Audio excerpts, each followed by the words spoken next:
Meus amores, boa tarde. Primeiramente, gostaria de deixar aqui registrada a minha frustração, porque eu tinha gravado toda a aula para vocês e depois eu fui ver que na realidade não gravou. Eu estou falando pela segunda vez as mesmas coisas. Ai, meu Deus, malefícios do EAD, né? Mas tudo bem. Agora a gente vou gravar, agora eu vou gravar de fato tudo que eu estava falando antes. Eu tô achando isso inacreditável. Mas olha só, nós falamos então sobre ações de família no último vídeo, era uma situação bem tranquila de entender. Vocês fizeram um trabalho relacionado ao tema. Eu já devolvi o trabalho com a nota e em breve vou postar para vocês uma pequena correção, só para que vocês tenham aí em casa mesmo uma correção para que vocês possam fazer individualmente, né? O trabalho foi mais um trabalho reflexivo do que uma ação propriamente dita, em relação à ação propriamente dita, mas porque o tema ações de família também demandam essa sensibilidade do advogado, tá? Então vamos passar um traço nisso, a gente precisa continuar a nossa matéria, é nisso que eu tenho focado, em dar prosseguimento à nossa ementa para que vocês não tenham perca de nenhum conteúdo. Então, prosseguindo, hoje nós falaremos sobre ação de consignação e pagamento. Eu, no meu caso, falarei já pela segunda vez, mas hoje com vocês eu falarei então pela primeira vez sobre ação de consignação e pagamento. Lembrando que no semestre passado a gente passou um pouco nesse assunto, porque a gente chegou a fazer petição inicial em relação à ação de consignação e pagamento, a esse procedimento especial da jurisdição contenciosa. Mas nós não chegamos a adentrar em toda a teoria, né? A gente não chegou a falar sobre ela, porque não era de competência para aquele momento. Então, a gente vai falar sobre a consignação em pagamento, ela inteira, hoje, tá bom? Então, olha só, nós estamos lá no artigo 335 do Código Civil. Professora, não entendi? A aula não é de processo civil? O que eu estou fazendo com o Código Civil? Pessoal, antes de eu explicar o procedimento, como que vai se dar o procedimento da consignação, vale a pena vocês recordarem quando é que a consignação ela será de fato devida, né? Quando é que eu posso utilizar a ação de consignação? Pessoal, a ação de consignação, ela é uma ação que foi criada, foi inventada para o devedor.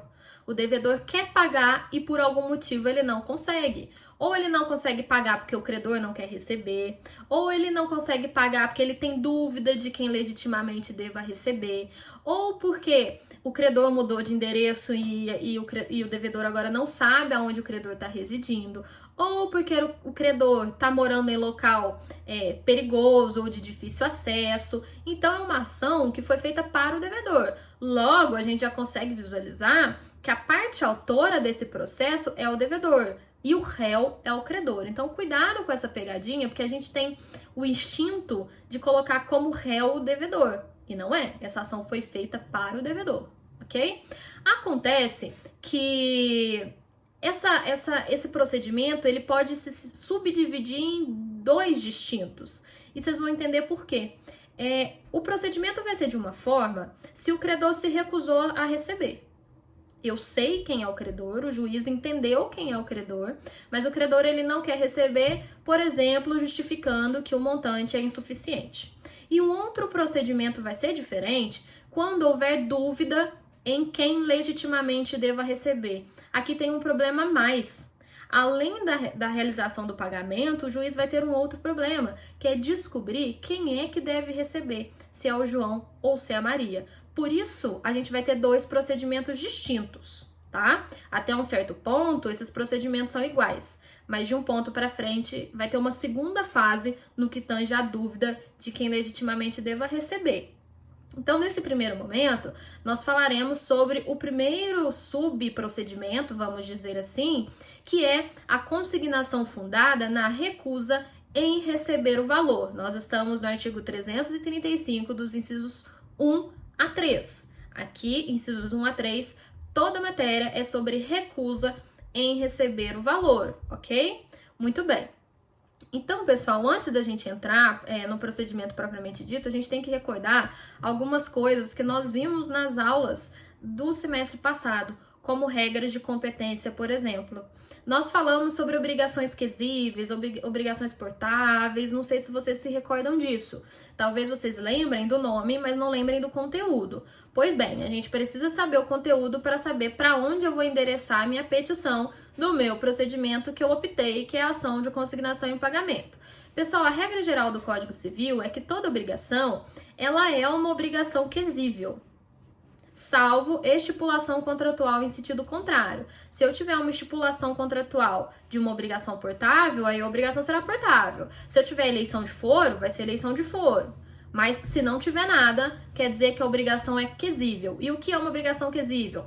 Quer dizer que o credor que vai até o réu receber o pagamento ou a coisa devida. Então, se o credor reside em Brasília e o devedor em Varginha, o credor vai sair de Brasília e vai vir até Varginha para poder receber esse valor.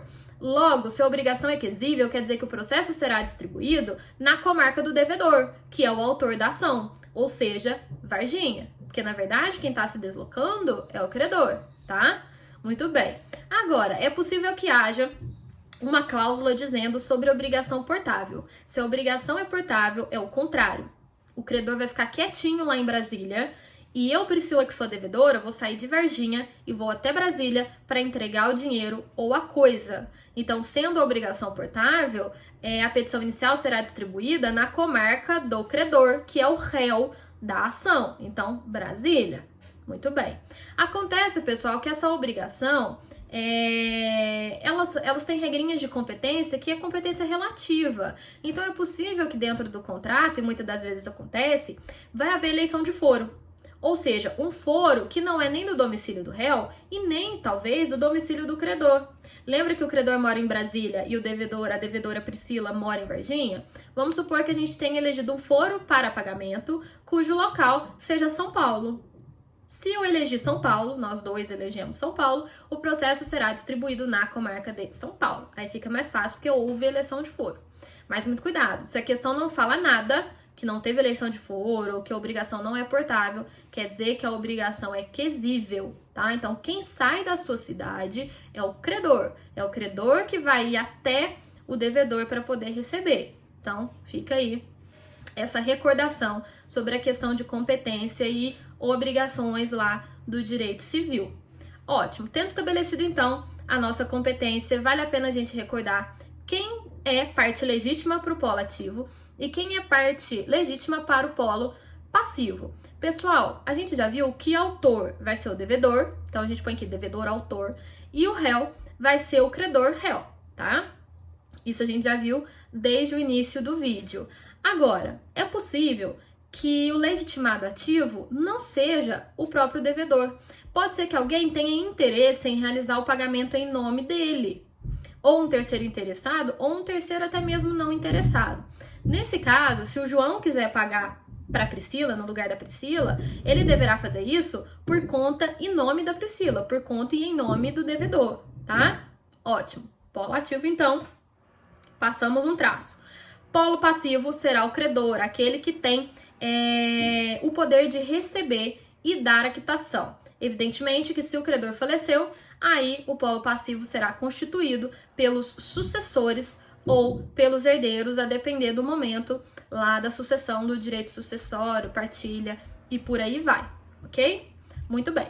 Pessoal, tendo então a gente estipulado a competência e a legitimidade, vale a pena a gente lembrar que quando eu falo de uma ação de consignação e pagamento, eu estou obrigatoriamente falando que tem que haver o depósito da coisa ou do dinheiro. Então, é possível que haja ação de consignação e pagamento de bens ou de valores. Lembrando que não é possível uma ação de consignação e pagamento de uma obrigação de fazer ou uma obrigação de não fazer. Não é possível eu consignar, por exemplo, uma obrigação de construir muro. Como que eu vou consignar isso lá em juízo? Vou chegar lá na primeira vara e vou subir o muro?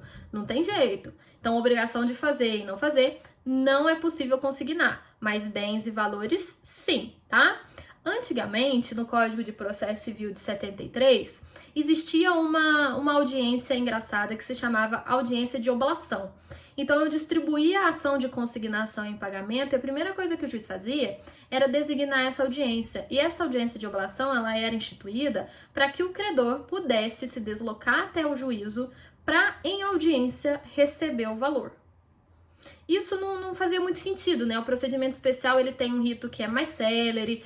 É essa a finalidade dos procedimentos especiais, eles têm mais sumário, mais rápido do que o procedimento comum. Então, por não fazer sentido, essa audiência de oblação não existe mais. Então, muito cuidado com os exercícios que vocês forem fazer, as leituras que vocês forem fazer. Essa audiência de oblação não existe mais. Então, hoje, o depósito da coisa do bem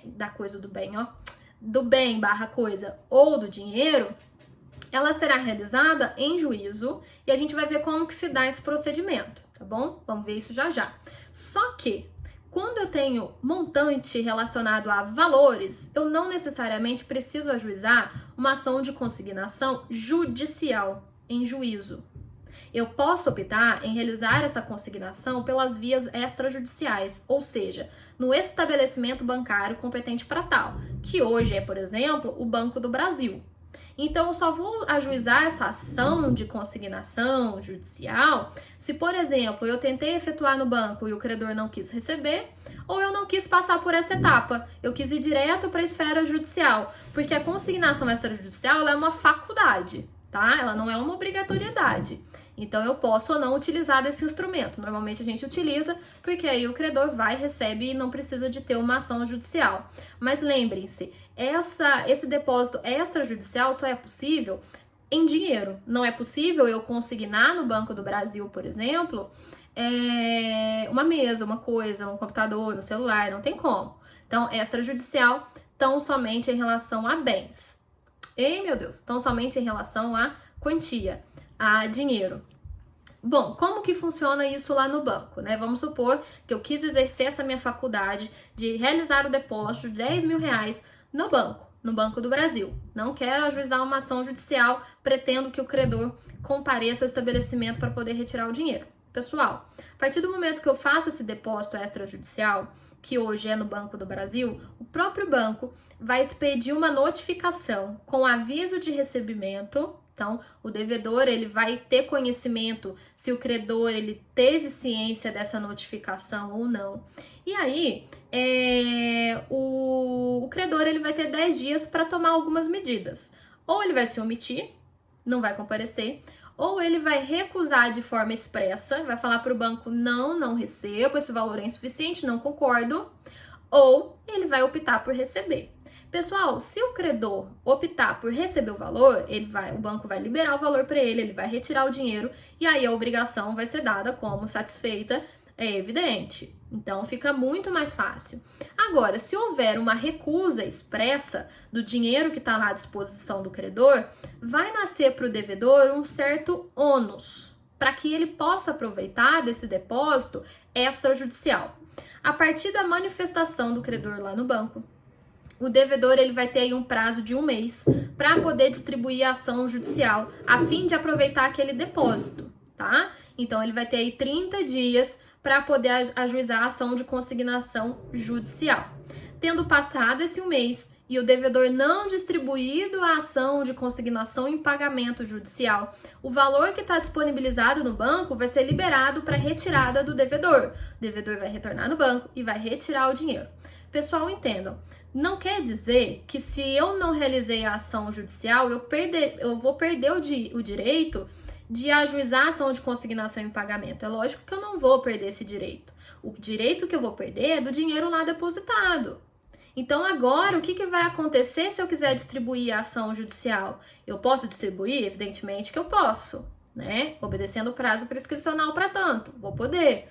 Só que aí eu vou ter que depositar esse dinheiro em juízo agora. Então, eu não vou conseguir aproveitar aquele depósito que anteriormente eu fiz. Não é que ele vai perder o direito de ação, ele não vai perder, mas aí ele vai ter que efetuar esse pagamento em juízo, tá bom?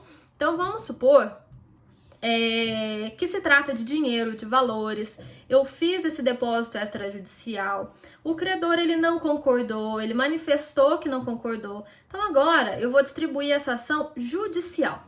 Então aqui eu vou ter agora uma petição inicial, no qual eu vou ter que obedecer alguns requisitos, né? Tem os requisitos básicos, que a gente já viu, que são os requisitos lá do artigo 319 e 320 do Código de Processo Civil, mas o devedor, que é o autor, ele também vai ter que indicar qual é a quantia ou qual é a coisa que está sendo oferecida como depósito. Se o montante for em dinheiro, o devedor ele vai ter que indicar na petição inicial como foi que ele chegou até esse valor, tá? Então vai ter que ter ali uma descrição, uma memória de cálculo sobre como que o devedor chegou nesse valor, as condições que eram de pagamento, o tempo e o local que eram de pagamento.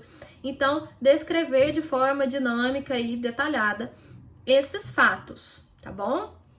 Ótimo. Na inicial, então, esse autor, que é o devedor, ou ele vai comprovar que o depósito está no banco, então ele aproveitou aquele prazo de um mês para distribuição da ação, e aí ele vai comprovar com o recibo de que o dinheiro está disponível lá no banco, ou caso ele não tenha aproveitado o depósito nesse prazo de 30 dias, o autor, que é o devedor, vai pedir para o juiz um prazo para que faça o depósito do dinheiro ou da coisa, né? Lembrando que a coisa nunca será realizada no banco, no estabelecimento bancário. Tendo havido essa situação, ou seja, não aproveitei ou sequer utilizei dessa faculdade de depósito bancário, ou se trata de um bem, se trata de uma coisa, então eu não poderia mesmo ter utilizado da consignação extrajudicial, o juiz vai dar um prazo aí de 5 dias para que o devedor deposite a coisa ou deposite o valor. Então, na petição inicial, o devedor vai ter que requerer para que exista o prazo de 5 dias para poder efetuar o depósito, tá bom? Lembrando que se o depósito ainda estiver no banco, a parte autora vai ter que juntar o recibo de que existe esse pagamento, estabelecimento bancário. Pessoal, mas vale a pena a gente recordar uma outra situação. Imaginem que eu tenha prestações sucessivas. Como assim, prestações sucessivas? Eu tenho uma dívida a pagar que não é à vista, não é um valor cheio, né? Eu tinha que pagar um valor em março, um valor em abril, um valor e assim sucessivamente. Como que vai acontecer isso? O que eu vou ter que pedir para o juiz na petição inicial, né? O autor, que é o devedor, vai consignar a primeira, naquele prazo de 15 dias, e vai requerer para o juiz que o juiz permita que ele continue consignando as demais parcelas que forem vencendo ao longo do processo. Então, ele vai requerer isso na petição inicial, tá? E como que isso vai acontecer? Lembra que ele teve um prazo de 5 dias para efetuar o primeiro pagamento? Assim vai acontecer com os demais. Ele vai ter o prazo de 5 dias a contar da data do vencimento da próxima parcela para efetuar esses pagamentos dessas respectivas parcelas. Então, cada mês ele vai realizar a consignação no mesmo processo. Então, não vai haver um processo para parcela 1, um outro processo para parcela 2 e um outro processo para parcela 3. Não, a gente vai aproveitar a mesma ação, tá bom? É possível que o autor faça a consignação, pessoal, até o trânsito em julgado da sentença da consignação em pagamento. Esse é o entendimento do Superior Tribunal de Justiça do STJ em relação ao assunto. É claro que existem divergências sobre isso, se é possível, por exemplo, eu consignar só até a sentença, ou eu consignar só até o primeiro recurso, mas o entendimento do STJ nesse sentido é de realizar a consignação até... Ó, meu cachorro espirrou, gente. O peixe. Olha lá. A consignação até o trânsito em julgado, ok? Bom, pessoal, meu cachorro engasgou, real. Fiquei preocupado. Ele tá dormindo e tá espirrando. Acho que parou, né? Glória a Deus. Bom, então fizemos a petição inicial. Com essa petição inicial, o juiz vai determinar, evidentemente, a citação do réu, tá? Citação do réu, que é o credor. Então, eu fiz o depósito direitinho lá, eu, Priscila, devedora, distribuí a ação, fiz o depósito no prazo de 5 dias. Agora, o juiz vai expedir mandado citatório para o credor. Para que o credor faça o quê? Para que ele receba o valor devido ou ofereça a contestação, tá bom? E aí, é possível que o credor, que é o réu, ele tome algumas medidas, né? Ou ele se omita, ele não comparece, ou ele oferece a contestação, ou ele recebe o valor. Então, a gente precisa ver um pouquinho sobre isso.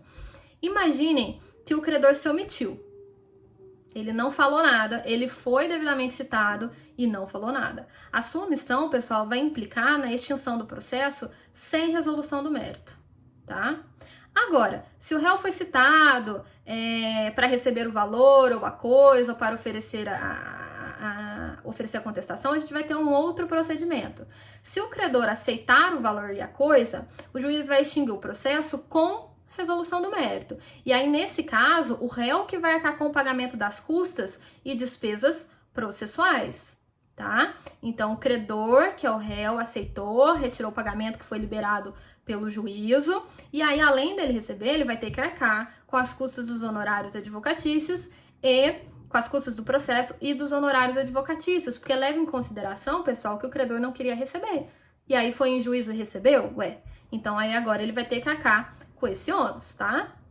E há a possibilidade também deste réu, que é o credor, oferecer contestação. É isso que a gente vai falar agora sobre esse instrumento de defesa do réu, que é o credor, que é a contestação, tá? Então, caso o réu não aceite a oferta, ele vai ter um prazo de 15 dias para contestar.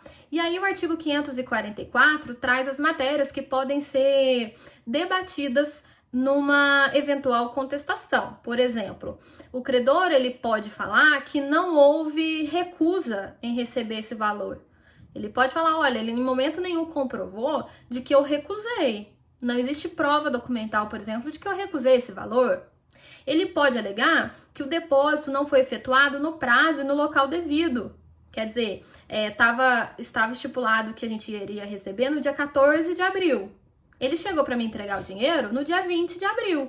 Então, eu não tenho obrigação de receber. E aí, ele vai comprovar isso na contestação. Ou ele vai falar que foi justa a recusa. Ele recusou porque, por exemplo, não lhe interessa mais aquele produto, aquela coisa. Porque ficou de entregar a coisa no dia 14, que era o dia de um determinado evento, e ele não entregou. Então, para mim, agora aquilo é inútil, aquela coisa. Por exemplo, questões relacionadas aí a cartões de visitas, por exemplo. Eu precisava do cartãozinho para um evento do dia 14. Se passou o evento, aquela coisa me tornou inútil, então eu não tenho interesse. Ou relatar na contestação que o depósito não foi um depósito integral. Essa última questão, pessoal, é a questão mais que a gente mais vê na vida forense, no qual o credor alega que a recusa se deu pelo fato de que o devedor queria efetuar um pagamento no valor menor do que o realmente devido, tá? Mas além desses problemas, a gente vai ver já um pouquinho sobre eles, esse rol do 544, ele não é um rol taxativo. É possível também que eu alegue algumas preliminares que estão lá elencadas no artigo 337. A gente viu muito sobre essas preliminares no semestre passado, quando da contestação, exemplo, legitimidade de parte, coisa julgada, litispendência. Então, ele vai poder utilizar tudo isso também, essas questões preliminares na contestação. Mas em sede de mérito, a gente tem essas hipóteses aí, que também é um rol taxativo, do artigo 544. Se é um rol, aliás, um rol taxativo não, desculpa, um rol não taxativo, um rol exemplificativo. Por ser um rol exemplificativo, quer dizer que a contestação comporta outras matérias de defesa que não estão arrolados lá no artigo 544, tá bom? Lembrando que a justificativa que a gente mais vê no judiciário é que o depósito não foi integral, tá? E aí, se eu alegar que o depósito não foi integral, eu na qualidade de credora, eu tenho que justificar ao juiz o porquê que não foi integral. É indispensável que eu explique isso e que eu, inclusive, indique qual é o montante que eu acho que seja devido. Então, por exemplo, o devedor lá consignou, depositou na qualidade de parte autora o valor de R$100. Eu faço uma contestação e falo assim para o juiz, juiz, não era 100. Ele deveria me pagar 200. Inclusive, eu explico isso para o juiz. Eu faço com que o juiz entenda. Eu junto provas documentais sobre esse assunto, por exemplo. Memória de cálculo sobre isso. Então, o que o juiz vai tomar como medida? Nesse caso de depósito não integral, de valor depositado de forma insuficiente. Ele vai dar a oportunidade do autor, que é o devedor, complementar o seu depósito. Então, ele vai falar assim para o autor, olha, autor, você depositou 100, o réu, que é o credor, está falando que não é 100, é 200. Você concorda? Se você concorda, complemente o seu depósito com mais 100. E aí vai lá o devedor e complementa. Ele fala, nossa, realmente eu fiz o cálculo errado, não eram R$100 e sim 200. Pessoal, se isso acontecer e o credor, então, pegar esse valor, o juízo vai liberar o valor, vai falar, olha, ele agora pagou os 200. Você concorda com os 200? Ah, concordo, quero liberar, quero pegar o dinheiro.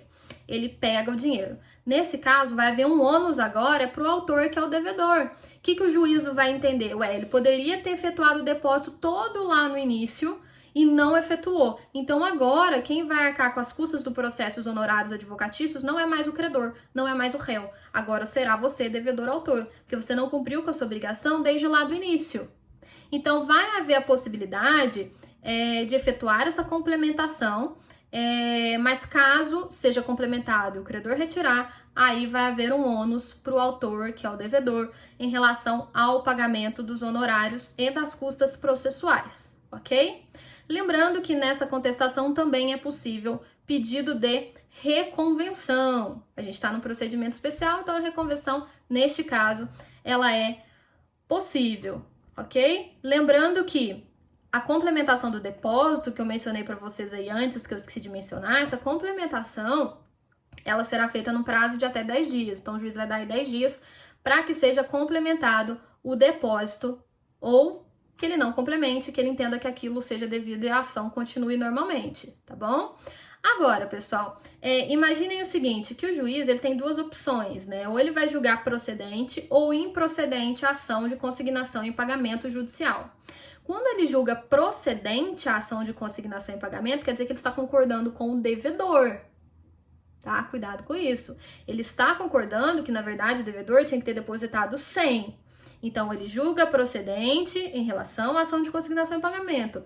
Se o juiz julga improcedente, quer dizer que ele não concordou com o devedor. Improcedência quer dizer que ele concordou com o réu, que é o credor.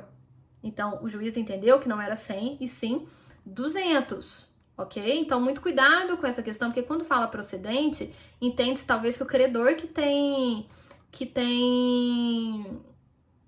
como é que fala, gente? Até perdi a palavra. Que o credor que tem... esqueci. Mas que o credor que tem... Enfim, vocês entenderam. Que o credor tá certo, né? E não o devedor. Mas não é isso. Quando ele julga procedente, quer dizer que ele está concordando com o devedor. Improcedente, ele está concordando com o credor, ok? Mas, bom, vamos supor que não houve complementação daquele dinheiro e por aí vai, no caso da recusa, né, em relação a valor insuficiente ou dos outros casos, vai ocorrer uma fase instrutória até que o juiz tome essa decisão de procedência e improcedência. Pessoal, não tem particularidades em relação à instrução desse procedimento, tá? As provas, elas serão colhidas de ofício ou a requerimento das partes, para fins de livre convencimento do magistrado, ok? Agora, se o juiz julgar procedente e concordar com o devedor, quer dizer que quem vai arcar com as custas e as despesas do processo e os honorários advocatícios vai ser o credor, que é a parte réu, o polo passivo dessa ação. Agora, se ele julgar improcedente, quer dizer que ele concordou com quem? Quer dizer que ele concordou com o credor, que é o polo passivo. Então, nesse caso, quem vai arcar com as custas e com as despesas processuais será o devedor, que é a parte autora, tá? Essa sentença que declara a procedência ou a improcedência da ação de consignação pessoal, da ação de consignação judicial, ela é uma sentença que é meramente declaratória. Então, cuidado com essa pegadinha aí em relação a isso, tá bom? Então, o juiz lá vai colher as provas e vai decidir sobre a procedência e improcedência, sendo que a sentença ela é meramente declaratória, lembrando que é cabível todos os recursos, assim como o procedimento comum. Esse, então, é o procedimento, é o nosso primeiro subprocedimento do procedimento da consignação em pagamento. No próximo vídeo, para não ficar muito extenso, a gente vai falar sobre a consignação fundada na dúvida de quem legitimamente deva receber. Então, para eu não pagar mal e ter que pagar 2 vezes, eu faço essa consignação em pagamento. Então, fechamos essa parte 1 aqui e no próximo vídeo falaremos sobre esse segundo subprocedimento, tá bom?